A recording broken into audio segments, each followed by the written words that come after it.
Good morning. I'm proud to be here on unceded Algonquin territory and very proud to be with award-winning author John Valliant, who's written perhaps one of the most frightening books I've ever read on the nature of the climate catastrophe that is unfolding.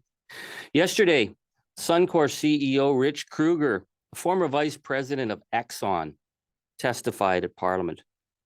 And the message that we got from Suncor is very clear. They have no intention of taking responsibility for the damage that they are doing to the planet and no intention of changing course, even as our planet is on fire.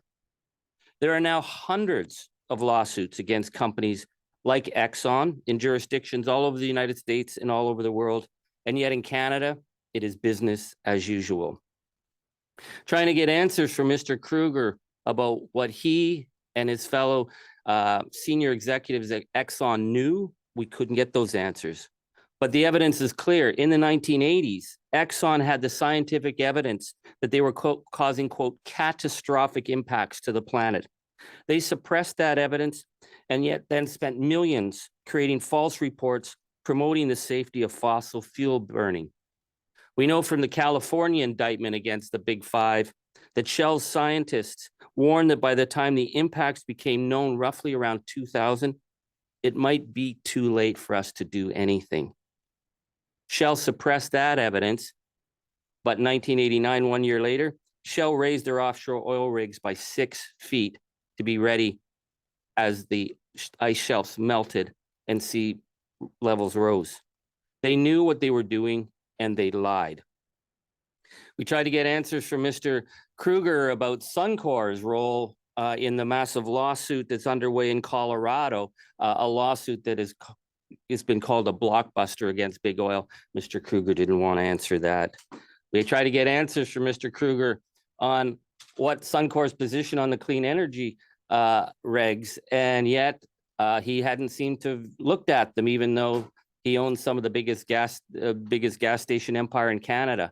We need answers from these guys. They need to be accountable for what they're doing and what they did. But what we really heard from Suncor yesterday is that they are doubling down.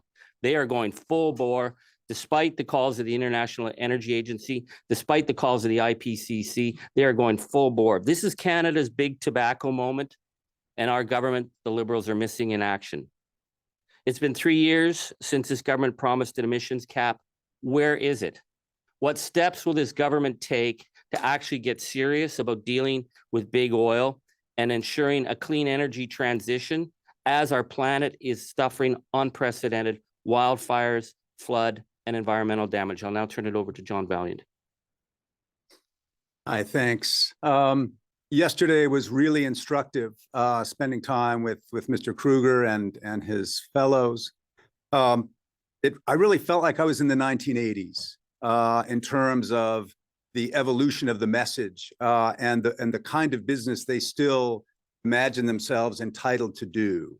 And the concessions they were making were, well, we'll burn some ethanol, we'll do some carbon capture, but these are all tiny little micro maneuverings in the face of a crisis. I mean, it's really like there's a tidal wave coming, and maybe I'll angle the boat a little bit this way. It's not enough. It's not adequate. And last summer, that is still burning, we're still in the black summer of Canada, is the most painful wake up, that I think that this country has ever had as far as the climate crisis. That is not something in the future. It's not something that people in California or Australia suffer. It's ours now. It affects everybody. It affects our tourism. It affects our safety. It affects our mental health. And I honestly think, after the research I did on the Fort McMurray fire, we could have a new psychological designation in Canada, which is post-evacuation PTSD. These are scarring events for people. It wasn't just this summer, but in Fort McMurray too, where people started the day with the smoke plume on the horizon.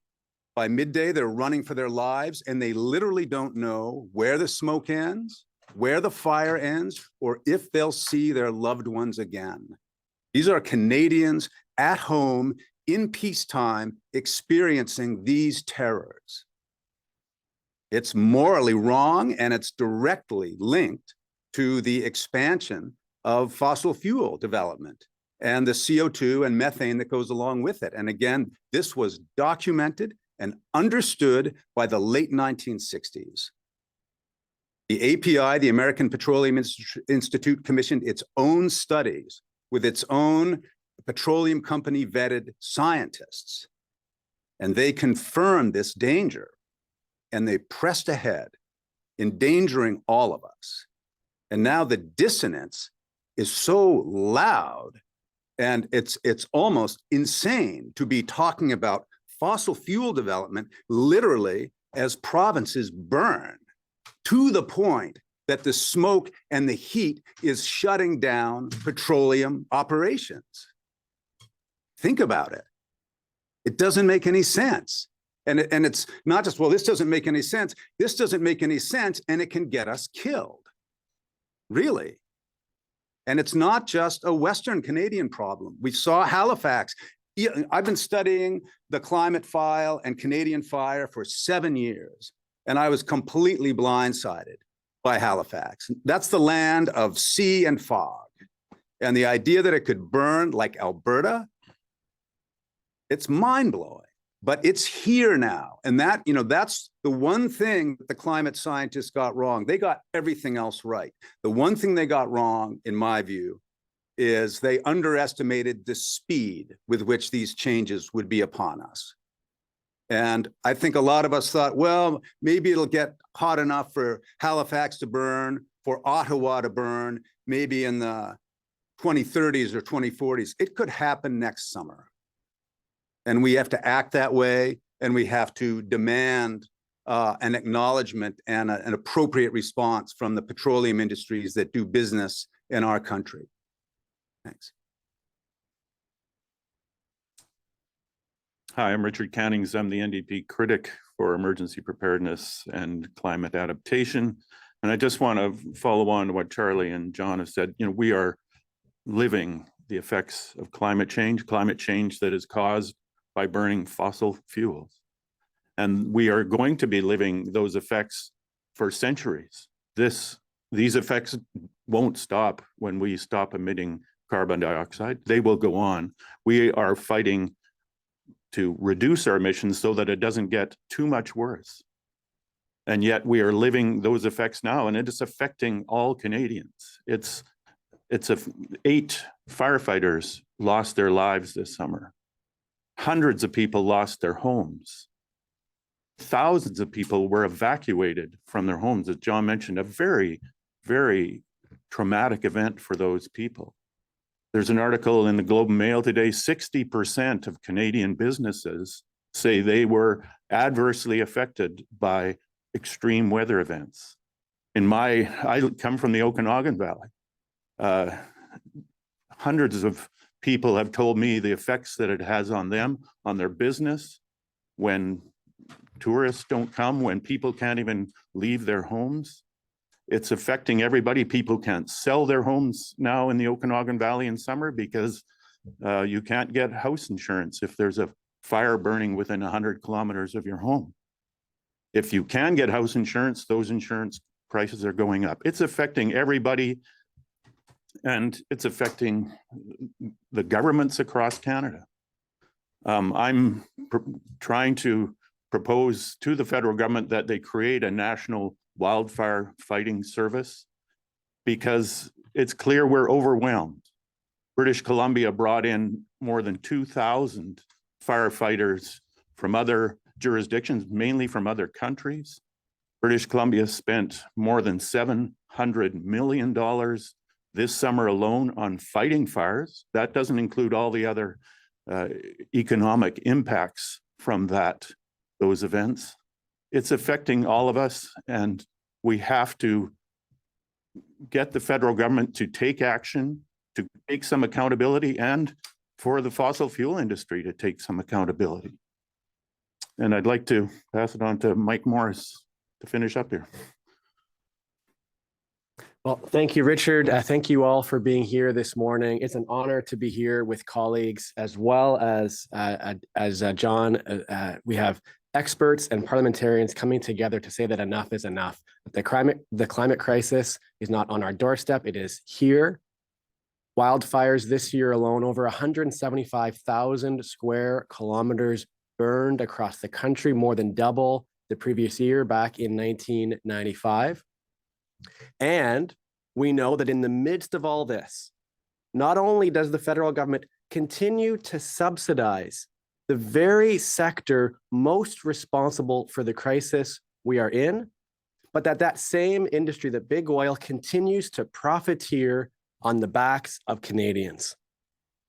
Last year alone, the profits of the 5 largest oil and gas companies in this country was $36 billion. Some will talk about a rising carbon tax. A carbon tax is the most efficient climate policy in this country. It rose 2 cents last year.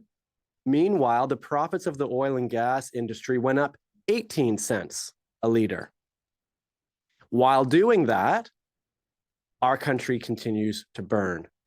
At the very least, we should be seeing an excess profit tax applied on the oil and gas industry. I'm proud to have colleagues here who are joining us in this. At the very least, to say, let's do with big oil what this federal government has done with life insurance and banks already. If we were serious about this crisis, we would go much further, end the subsidies, invest in proven climate solutions. With that, I'll pass it back to John for questions that you all might have, and all 4 of us are available for those. Thanks again for being with us here. Question? The Supreme Court last week decided or said that the Impact Assessment Act or parts of it are not constitutional, and it seems like they're going to have to be rewritten. What impact do you think that's going to have on things like the oil and gas cap? Do you think it's going to make it even harder to impose such a cap? I'm going to defer to Charlie on that one, or Mike, or Dick. I think what's concerning is we've heard crickets from Minister Guilbeault since the Supreme Court decision. We need real clarity.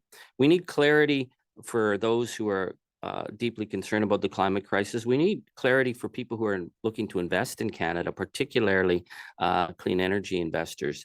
So in terms of the emissions cap, my understanding and my reading from it is that this government still has the power to move on the emissions cap, but I've seen no steps to actually make that happen. So we're calling on Minister Guilbeault to tell us, what are you actually going to do right now to respond to the Supreme Court, and also to respond to the message that we heard very clearly: the big oil is doubling down and they're going full out on increasing production.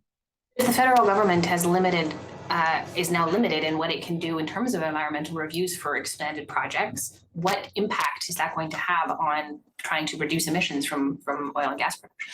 Well, the government has many tools. They have subsidized the TMX pipeline to the tune of $30 billion.